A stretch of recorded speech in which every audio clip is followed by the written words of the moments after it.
Trade is trade. It's all based on the time you put in and the amount of practice. Starting so small, the quality was always exactly what you wanted it to be. You're doing it by hand. So doing large amounts, you have to incorporate machinery. There is no other way. You want to do that with the least amount of interference with quality as possible. For example, our long pasta, what we had to do was find a way to sheet quite a bit of pasta and introduce that to a machine that will then refine it and cut it for us without disturbing the quality.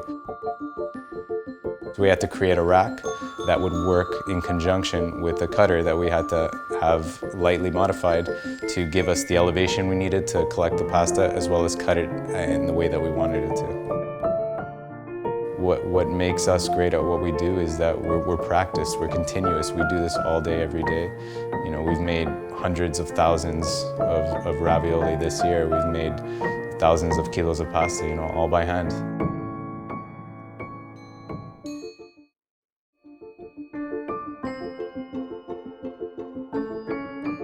When chefs are using our products, I want them first and foremost to feel like they're using the best that they can possibly get. They're using pasta that has a lot of history behind it, a lot of skill, and a lot of love behind it. The use of ingredients, what they would say materia prima, it's the most important thing.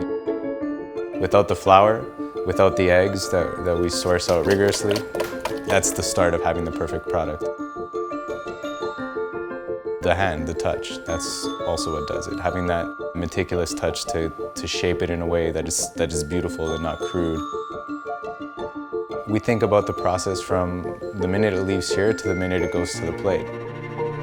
How it's going to cook for the chef, how it's going to store and package for the chef, how they're going to be able to cost it into their menus, and how their client is going to enjoy the product, going to sit down and look at that pasta, because we want that client at the end of the day to still look at that pasta and say, wow, this is the best pasta I've ever had.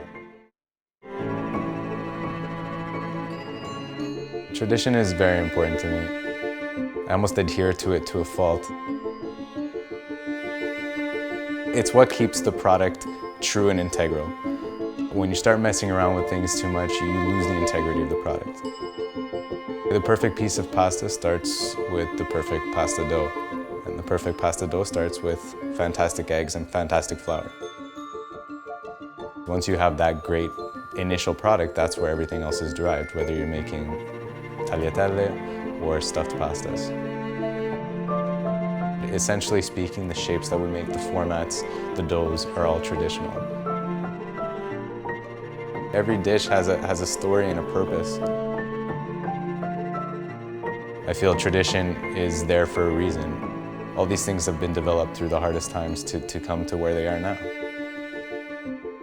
Tradition is faultless in a way.